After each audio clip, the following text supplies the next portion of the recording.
கூட வந்து மரியாதை செலுத்தியிருக்கிறேன். ஏனென்றால் கட்சிக்கு அப்பாற்பட்டு என் மீதும் எங்கள் மீதும் தனிப்பட்ட அக்கறை கொண்டவர் என்ற வகையில் அவருக்கு நான் எனது மரியாதையை செலுத்தி வருகிறேன்.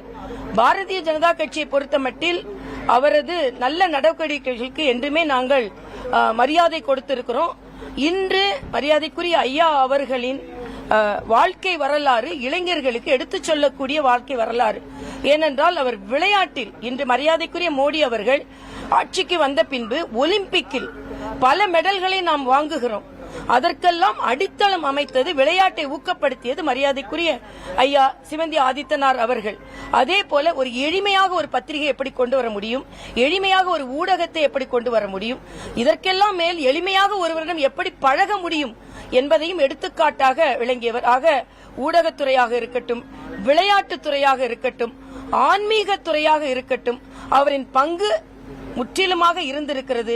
ஆக தமிழக வரலாறை எழுதும் போது ஆன்மீகத்துறையாக இருந்தாலும், விளையாட்டுத்துறையாக இருந்தாலும், குறிப்பாக பத்திரிகை துறையாக இருந்தாலும், ஊடகத்துறையாக இருந்தாலும் அவரது பங்கை விடுத்து தமிழக வரலாறை எழுத முடியாது என்பது எனது கருத்து.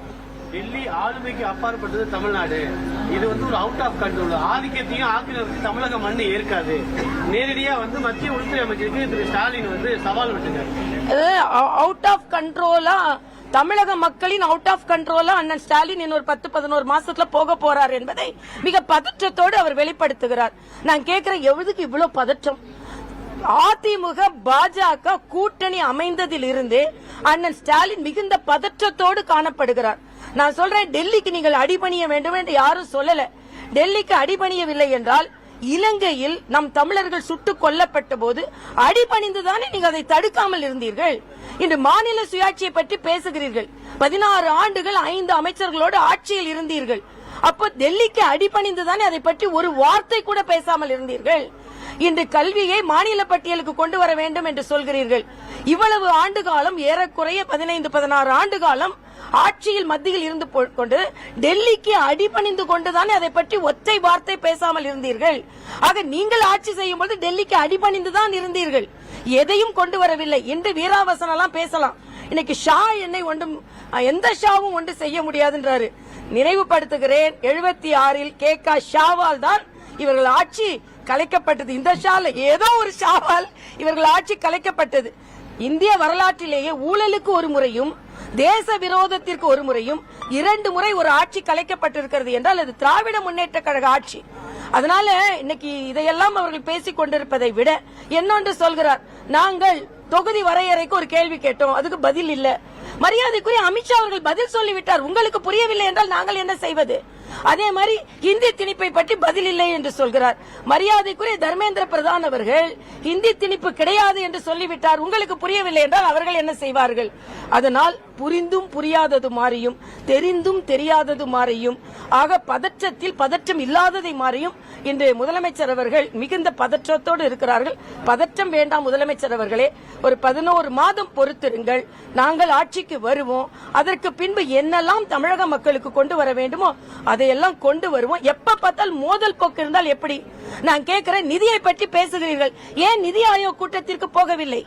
ஒரு மாநிலத்தின் நிதி கட்டமைப்பை முழுவதுமாக விவாதிப்பது நிதி ஆயோக், அதுக்கு நான் போக மாட்டேன். அதே மாதிரி இலங்கையில் இன்று தமிழக மீனவர்களை பற்றி பேசுகிறீர்கள். தமிழக மீனவர்கள் பிரச்சனையும் இந்த இலங்கை மண் இந்தியாவிற்கு எதிராக பயன்படாது என்று இலங்கை அதிபரிடம் இருந்து உறுதிப்பாட்டை வாங்கிவிட்டு வந்த மரியாதைக்குரிய பிரதமரை ஏன் வரவேற்கவில்லை? எனக்கு எல்லாவற்றையும் அண்ணன் ஸ்டாலினோட நடவடிக்கை பார்த்தால் நேரடியாக கேசிஆர் நடவடிக்கை பார்த்தது போலவே இருக்கிறது. நினைவலைகள் அப்படியே சுற்றி சுற்றி வருகிறது. இப்படித்தான் மத்திய அரசை குறை கொண்டே இருந்தார். இன்னைக்கு விஸ்வகர்மா திட்டம் என்று ஒன்றை ஆரம்பிக்கிறார். நான் கேட்கிறேன், 5 முறை தமிழகத்தை ஆண்ட பின்பு கைவினை கலைஞர்களை பற்றி சிந்தனையே உங்களுக்கு வரல. மரியாதைக்குரிய மோடி அவர்கள் ஒரு திட்டத்தை கொண்டு வந்தவுடன் அவசரமாக கைவினை கலைஞர்களுக்காக ஒரு திட்டத்தை கொண்டு வருகிறீர்கள். அதனால்தான் இன்னைக்கு ட்விட்டர்ல பதிவு பண்ண, இந்த கலைஞர் திட்டத்திற்கு வழிவகுத்த பிரதமர் அவர்களுக்கு நன்றி. ஏனென்றால் பிரதமர் அவர்கள் தான் முதலமைச்சர் அவர்களை கைவினை கலைஞர்களை பற்றி சிந்திக்கவாவது தூண்டி இருக்கிறார். அதனால முதலமைச்சர் பதற்றம் வேண்டாம், அமைதியாக இருங்கள், கவலைப்பட வேண்டாம். உங்கள் கூட்டணிக்குள்ள குழப்பங்களை முதலில் பாருங்கள். பொருந்தாத சந்தர்ப்பவாத கூட்டணியா? நான் சொல்கிறேன், இந்த சந்தர்ப்பத்திற்கு ஏற்ற கூட்டணி. திமுகவை வீட்டிற்கு அனுப்ப வேண்டும் என்ற சந்தர்ப்பத்திற்கு ஏற்ற கூட்டணி. அண்ணன் திருமாவளவன் கொடி கட்ட முடியலன்னு சொல்றாரு. சாம்சங் தொழிலாளர்களை பற்றி தொழிலாளர்கள் பாதுகாப்பல்ல நிலைந்து கம்யூனிஸ்ட் சொல்கிறார்கள். ஒரு போஸ்டர் ஒட்ட முடியலன்னு காங்கிரஸ் தொண்டர்கள் அழுகிறார்கள். ஒரு துணை முதலமைச்சர் ஒரு போஸ்டர் ஒட்டினதுக்கு உடனே அடக்குமுறையில் கிழிக்க சொல்றீங்க.